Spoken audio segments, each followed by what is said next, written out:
Salut à tous, on se retrouve aujourd'hui pour parler du FC Barcelone en ce mardi 14 mars. On commence tout d'abord avec les photos, comme souvent, de l'entraînement du jour. Donc à noter tout d'abord qu'Araujo, de retour à l'entraînement, enfin il était à l'entraînement ces derniers jours, mais bon il a été suspendu, on sait, contre Bilbao. Et à noter nouvelle couleur de cheveux, c'est fini, couleur de cheveux noir, il est passé au blond. Voilà, Araujo il sera certainement blond pour le match contre le Real Madrid où il sera bien sûr présent.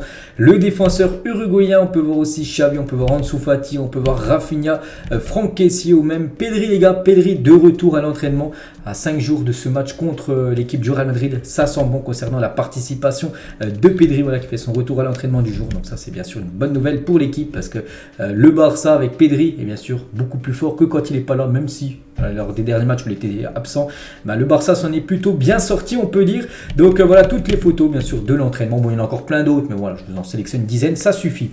Donc le programme pour le FC Barcelone, donc on est le 14, donc dans 5 jours, le 19, là ça sera un match contre le Real Madrid, on le sait tous, hein, ça sera un match décisif, il y a 9 points d'écart entre les deux équipes. Si le Barça s'impose, ça ferait plus 12, ça sentirait bon à quasiment 12 journées de la fin. Si le Real Madrid s'impose, attention, ça relancerait, on peut dire quasiment la Liga, ça ferait 6 points d'écart, c'est un match nul, ça bougerait pas le nombre des points d'écart entre les deux équipes. Donc voilà, on va parler bien sûr, plus les jours vont passer, plus on va commencer à parler beaucoup de ce gros match en perspective. Et Pedri, j'ai dit, qui a fait son retour à l'entraînement du jour, donc devrait même débuter titulaire pour jouer, parce que c'est comme le Real Madrid en face. Il y a la trêve après internationale, donc du coup il devrait quand même jouer, commencer comme titulaire et jouer quasiment 70 voire 75 minutes du jeu, quasiment 3 quarts du match il devrait jouer. Le joueur Pedri, même s'il revient de blessure, il ne sera pas sur le banc directement titulaire, c'est ce qui se dit actuellement. Et toujours avec la Liga, un petit coup d'œil aussi au classement, parce que l'Atlético hier a joué, c'était hier lundi soir, on n'a pas parlé hier midi, donc l'Atlético s'est imposé. Donc l'Atlético, bon ils sont comme nous, du FC Barcelone, ils ont quasiment 17 points de retard, mais bon, on sait que des fois il y a des remontadas complètement immenses, mais voilà le classement après tous les matchs disputés ce week-end. Regardez l'équipe type de cette semaine, on va dire de Liga. On peut voir quelques joueurs du Barça comme Ter Stegen, Baldé, De Jong ou même Rafinha, 4 joueurs du Barça dans le 11 final. Donc c'est par rapport au gros match. Donc déjà Ter Stegen, un magnifique match contre Bilbao. Donc bien sûr il figure dedans. Baldé la même chose, Rafinha buteur et Frenkie De Jong, je dis aussi gros match hier. C'est avant-hier, donc bien sûr lui aussi a mérite sa place totalement dedans. Regardez un petit coup d'œil aussi au classement des meilleurs buteurs et Lewandowski, malgré qu'il n'a pas marqué là lors du dernier match là, contre Bilbao, il est toujours en tête de ce classement. Lewandowski avec 15 buts inscrits cette saison dans le championnat espagnol. Donc les poursuivants, donc les deux qu'ils poursuivent sont à 12 buts. La une aujourd'hui du journal Mundo Deportivo, ça revient sur ce qui fait tâche actuellement sur l'image du Barça. C'est l'affaire Negreira, c'est qu'on en parle quand même depuis quasiment, ça fait une semaine, mais là on en parle quasiment tous les jours parce que là bientôt il va y avoir un procès, tout ça. Et on peut voir la une journal Mundo Deportivo, c'est comme ça que Madrid presse, voilà. Donc voilà, la une journal Mundo Deportivo, c'est la même chose pour l'autre journal catalan, le journal Sport. Haute tension, l'affaire Negreira met à rude épreuve la relation Barça-Madrid avant le classique décisif dimanche, ce match de Liga.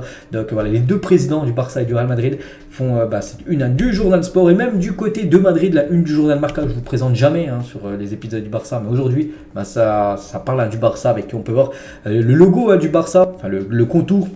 Et en gros pression du Real Madrid sur le FC Barcelone par rapport à tout ça. Et Laporta qui est dans la tourmente par rapport bien sûr à l'affaire Negreira. Donc il a dit: certaines personnes motivées par l'envie veulent seulement nuire à notre réputation avec des campagnes de mauvaise foi. La réputation du Barça ne sera pas contaminée. Nous défendrons notre club de toutes nos forces. Il a également dit: je veux vraiment affronter les crapules qui salissent notre bouclier, donc en gros notre écusson, voilà, par rapport à tous ceux qui ont sorti cette affaire. Et Laporta toujours, ces gens ne comprendront pas parce que les capitaines de ce club représentent nos valeurs et notre sentiment. Ils le montrent en laissant leur dernière goutte de sang et de sueur sur le terrain. Donc voilà, tout ce qu'a pu dire Laporta. Mais pas que Laporta, là il a fait quelques déclarations, mais il va faire une conférence de presse. Voilà, pour réagir par rapport à tout ça et mettre les choses au clair sur l'affaire Negreira. Donc là, ça sera soit cette semaine, soit la semaine prochaine. Donc c'est imminent.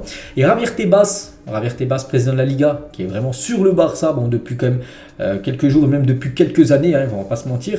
Donc se porter en victime n'est pas la chose la plus appropriée à faire. Le Barça doit clarifier les choses, mettre les choses au clair. Il a également dit, hein, de nombreux jours ont passé et il n'y a toujours pas d'explication. Non seulement la réputation de Barcelone est en jeu, mais aussi celle de la compétition. Donc voilà, c'est pour ça, il dit qu'en gros, il n'y a pas d'explication. C'est pour ça que je vous ai dit, Laporta va faire une conférence de presse, on va dire, inédite, là, je vous ai dit cette semaine ou la semaine prochaine, pour clarifier tout ça, parce que là, ça prend une ampleur complètement folle.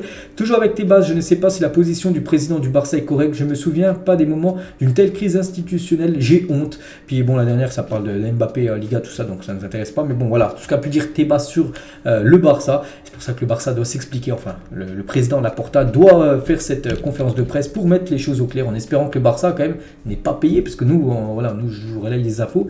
Et peut-être le Barça a vraiment payé le numéro 2 de l'arbitrage, qu'on n'espère pas. Sinon, le Barça, les gars, pourrait vraiment avoir de gros problèmes et même peut-être déchu de titres de Liga ou même de Coupe du Roi remportés là ces dernières années. Donc on verra, parce que pour l'instant, on ne sait pas, nous. Le bureau du procureur demande à Luis Enrique et Ernesto Valverde, deux anciens coachs du Barça, de témoigner en tant que témoins dans l'affaire Negreira, parce que j'ai dit, ça va être au tribunal, il va y avoir un procès, et ces deux personnes-là, deux anciens coachs, voilà, du Barça, donc qui peut-être lors du Barça, on va dire, l'affaire Negreira, tout ça. Donc voilà, ces deux-là devraient témoigner en gros dans cette affaire Negreira, voilà, les deux anciens coachs blaugrana. Et l'entourage de Negreira indique que plusieurs clubs autres que Barcelone, de première et deuxième division, ont versé aussi de l'argent à Negreira. Donc en gros, il n'y a pas que le Barça. Après, ça parle beaucoup du Barça parce que le Barça, voilà, c'est un club énormément médiatisé, on va dire, en Espagne. Mais il y aurait aussi d'autres équipes, il n'y a pas les noms qu'à fuiter, de première et deuxième division qui auraient fait peut-être, enfin soi-disant la même chose que le Barça, d'avoir donné de l'argent au numéro 2 de l'arbitrage ces dernières années. Donc voilà, ce qui se dit actuellement. Donc c'est vrai, on va parler tous les jours tant que ça ne sera pas clos ce dossier, en espérant que ça soit une bonne issue pour le Barça, surtout que l'écusson, l'emblème, le FC Barcelone, ne soit pas entaché par rapport à ça, parce que là actuellement ça fait beaucoup verser, on peut dire, de larmes du côté bien sûr de Barcelone. Et le président de la fédération espagnole, sur le cas Negreira, a dit: le dossier est sorti à un moment où tout le monde critique la qualité de la Liga en comparaison de celle de la Première Ligue. Peut-être que quelqu'un a voulu s'en servir dans ce sens. Voilà ce que réagit le président de la fédération de football espagnol. Toujours avec le Barça, avec le Real Madrid, à l'exception d'un revirement très improbable en raison des tensions sur l'affaire Negreira. Il n'y aura aucun dîner entre les dirigeants du Barça et du Real Madrid avant le Classico cette semaine. Donc souvent, par exemple, vu que là ça se joue dimanche, souvent la veille, Pérez et Laporta mangent ensemble, là, parce qu'il y avait des bonnes relations avant entre les deux présidents. Et du coup, il n'y aura pas de dîner la veille entre les deux présidents par rapport à ce qui se passe, on va dire, actuellement. Bref, on change de dossier. Bon, ça c'est aussi un dossier qu'on a appris aujourd'hui. Donc le jugement du tribunal de commerce forçant la Liga à valider le contrat de Gavi a été suspendu pour une question de procédure. Donc en gros, le contrat de Gavi, souvenez-vous, qui avait été enregistré auprès de la Liga, du coup il n'est plus enregistré auprès de la Liga. Donc Gavi, qui portait le numéro 30, qui portait le numéro 6, vu qu'il avait été enregistré à la Liga, du coup il va récupérer son numéro 30, reviendra jouer avec le numéro 30 suite à la décision du juge d'annuler son inscription en tant que joueur de l'équipe première. Donc voilà, le Barça, les gars, est attaqué sur tous les fronts, peut-être parce que le Barça dérange, peut-être vu qu'ils sont premiers de la Liga, puis peut-être il y a des personnes qui essayent de déranger le Barça, on va dire en haut, pour que après ça se ressente sur l'équipe et que l'équipe soit peut-être on va dire psychologiquement marquée par ça et qu'il fasse des mauvais résultats. On ne sait pas, les gars, c'est vrai qu'actuellement le Barça, avec toutes les affaires, là, l'affaire Negreira, avec Gavi, son contrat est enregistré, il n'est plus enregistré, donc voilà tout ce qui peut se dire actuellement. Donc c'est fou, on a l'impression vraiment que qu'il y a beaucoup de choses contre le Barça actuellement. Toujours avec Gavi, je dis, il avait taclé de la tête contre Bilbao. C'est pas la première fois, il l'a déjà fait avec le Barça tout en haut contre Séville. On peut voir, c'était lors d'une rencontre. Bref, aussi même avec l'Espagne. Regardez, lors d'un match contre le Maroc ou même contre l'Allemagne, je crois. Les deux photos en bas. Donc voilà, Gavi, bien sûr, souvent tacle avec la tête, donc il prend beaucoup de risques quand même, le jeune Gavi. Bref, on va parler de Dembélé, les gars. Le Barça souhaite prolonger le contrat de Dembélé qui expire actuellement en juin 2024, donc l'année prochaine c'est la fin de son contrat, et le Barça aimerait prolonger son contrat parce qu'il y a deux clauses libératoires dans le contrat de Dembélé, 100 millions d'euros valables sur l'année, notamment mai, avril et juin. Donc là il a encore une clause libératoire à 100 millions d'euros jusqu'au 30 juin. Le 1er juillet, il y aura une clause libératoire qui va être divisée par deux. Souvenez-vous, ça avait été acté dans son contrat qu'il avait signé l'année dernière. Donc à partir du 1er juillet, une clause 50 millions d'euros. C'est pour ça qu'il y a des clubs qui peuvent peut-être lever cette clause. C'est pour ça que le Barça aimerait le prolonger avant le 1er juillet prochain pour enlever voilà, cette clause libératoire et surtout l'augmenter. Donc voilà, valable uniquement en juillet et août, 50 millions d'euros. Mais bon, juillet et août, c'est les 2 mois de mercato. Donc attention, le Barça travaille pour renouveler son contrat maintenant. Et voilà, avant, on va dire, la période de juillet, pour que bien sûr, il n'ait pas cette clause de 50 millions d'euros. Sinon, peut-être un club pourrait se l'offrir. Jordi Alba ne veut pas quitter Barcelone, il veut terminer son contrat qui prend fin en 2024. Voilà, une petite info concernant Jordi Alba qui veut encore rester du côté du Barça, au moins jusqu'à déjà la fin de son contrat, puis peut-être après encore une année de plus, on verra où il prendra sa retraite ou peut-être un autre club, on verra ce sera quoi la suite pour Jordi Alba. Concernant Frenkie de Jong, Barcelone est très satisfait des performances de Frenkie de Jong et admet que le vendre en été, l'été dernier aurait été une grosse erreur. Une source du club a déclaré à Mundo Deportivo: nous avons de la chance de ne pas l'avoir vendu. C'est vrai qu'on se souvient que le Barça a l'impression qu'il poussait Frenkie de Jong sur la sortie, alors que lui voulait rester. Lui, il n'avait pas de souci, il dit qu'il voulait rester totalement au club. Mais bon, voilà, je pense que le Barça a bien fait d'avoir conservé Frenkie de Jong. Concernant Busquets, le Barça propose à Busquets un nouveau contrat d'1 an plus une année optionnelle avec un salaire de 3-4 millions d'euros par an. Xavi joue un rôle important dans son renouvellement. Donc là, c'est imminent concernant son futur, on va le savoir. C'était mi-mars, on est mi-mars, voilà, concernant le futur de Busquets. L'une des raisons pour lesquelles Jules Koundé a signé pour Barcelone au lieu de Chelsea, n'oubliez pas que Chelsea le voulait l'été dernier, était qu'on lui avait promis de jouer comme défenseur central, pas comme arrière droit. Cependant, les circonstances de l'équipe l'ont obligé à jouer à droite. C'est vrai qu'il avait le choix entre les deux. Bon, il a toujours une préférence pour le Barça, mais le Barça lui avait dit, sûr, si tu viens au club, tu joueras en défense centrale et non à droite. Et on peut voir quand même qu'il a dépanné beaucoup de fois à droite, parce qu'en gros, il n'y avait pas le choix cette année, vu que Bellerin a quitté le club, et vu que voilà, c'était soit lui ou soit Roro. C'est pour ça qu'il a joué pas mal de fois défenseur droit, mais lui préfère jouer bien sûr dans l'axe.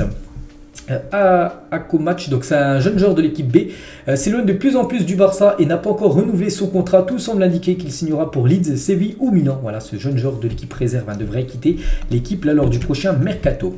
La cible de Barcelone, Gundogan, qu'on parle beaucoup du côté du club parce qu'il est en fin de contrat en fin de saison et pourrait être une belle option pour le club. Donc Gundogan deviendra bientôt père et c'est une donnée aussi à prendre en compte. Il va être bientôt papa, ce qui influencera sa décision pour son avenir. Le Barça pense qu'il serait un bon renfort pour le milieu de terrain. Donc voilà, peut-être qu'il va devenir père. Est-ce qu'il va élever son enfant à Manchester ou à Barcelone? On ne sait pas. Donc voilà, c'est vrai que ça peut jouer, bien sûr, vu qu'il va être papa Gundogan. Donc voilà, bien sûr, c'est une cible prioritaire du côté du club.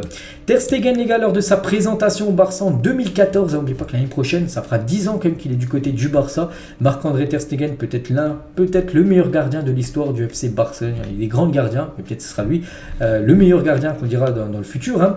Donc voilà, lors de sa présentation 2014, et une petite photo aussi capillaire, Ter Stegen qui a certainement fait des implants, parce que là c'est une photo d'en bas, on peut voir bien sûr que maintenant il a une belle coupe de cheveux, le gardien allemand. On va parler du défenseur marocain Chadi Riyad, convoqué avec le Maroc. Félicitations à ce joueur du Barça Athletic, il a quelques fois joué avec l'équipe première, il s'entraîne de temps en temps aussi avec l'équipe première, mais il a appelé pour les 2 prochains matchs du Maroc. On peut voir parmi les défenseurs, on peut voir le jeune Chadi Riyad. Et concernant les attaquants, à noter que Abdé est aussi convoqué, le joueur du Barça prêté à l'équipe de Osasuna. Félicitations à ces deux-là. La toute première rencontre avec tous les capitaines du FC Barcelone, regardez, ça a été sur le Twitter officiel du club. En gros, capitaine Busquets, on peut voir capitaine Alexia Putellas, la capitaine du Barça féminin. On peut voir aussi les capitaines, par exemple celui qui est à côté de la Porta, Legrand, je pense c'est le capitaine de l'équipe du Barça basket. Donc il y a aussi le capitaine du Barça handball, tout ça. Donc voilà, tous fait une photo ensemble, tous les capitaines, on va dire, tous les clubs sportifs du côté de Barcelone. Arrojo a rejoint Rentistas à l'âge de 17 ans alors qu'il était encore plutôt attaquant. Ses entraîneurs ont finalement décidé de le convertir en tant que défenseur central. Il a quand même réussi à marquer 7 buts en 17 matchs, pas mal avec Rentistas, avant de rejoindre le Barça et de devenir progressivement l'un des meilleurs défenseurs au monde. Donc à la base, il était attaquant, Arrojo, puis du coup, au fil des années, voilà, ils ont plus vu qu'il il avait plutôt les qualités pour défendre, même si c'est bien sûr un bon attaquant, parce qu'on peut voir qu'il a marqué quelques buts, 7 buts comme on dit, 7 matchs avec son ancien club en Uruguay. Le Classico à son prime, Barça 2, Real Madrid 2, doublé Messi, doublé de Ronaldo. C'est vrai que même si les Classicos restent toujours des matchs spéciaux, je trouve que les Classicos à l'époque, il y a 5-6 ans, ils avaient une autre saveur que les Classicos actuellement. Et on finit les gars, c'est l'avant-dernière photo du jour. Donc Almeria, regardez les derniers matchs d'Almeria, c'est ballot quand même pour le Barça, parce que c'est la seule équipe à avoir battu le Barça. Ils ont tout perdu, que ce soit les 3 matchs avant ou les 2 matchs après avoir gagné le Barcelone. Alors que le Barça perd jamais en Liga, ils ont perdu contre Almeria, qu'enchaîne les défaites. Hein. C'est des fois le foot, des fois les gars, voilà, des fois le foot c'est très surprenant. Et on finit les gars avec ce 11, bon 11 de maillot, mais voilà, peut-être la plus grande équipe du Barça de l'histoire du football. Donc Valdés au but avec Dani Alves côté droit de la défense, Piqué, Puyol, Abidal côté gauche, Xavi, Iniesta au milieu de terrain et devant il y a Messi, ailier droit, Ronaldinho 10, Henry, ailier gauche et Samuel Eto'o, numéro 9 en attaque. Magnifique équipe bien sûr du FC Barcelone. Donc voilà les gars ce qu'il y a à dire aujourd'hui sur le Barça. J'espère que ça vous a plu. On se retrouve demain mercredi, on parlera toujours bien sûr de ce Barça. Real prévu en fin de semaine. Allez, moi je vous laisse, bonne journée à vous. Un petit like hein, si ça vous a plu, ça fait toujours plaisir et à demain.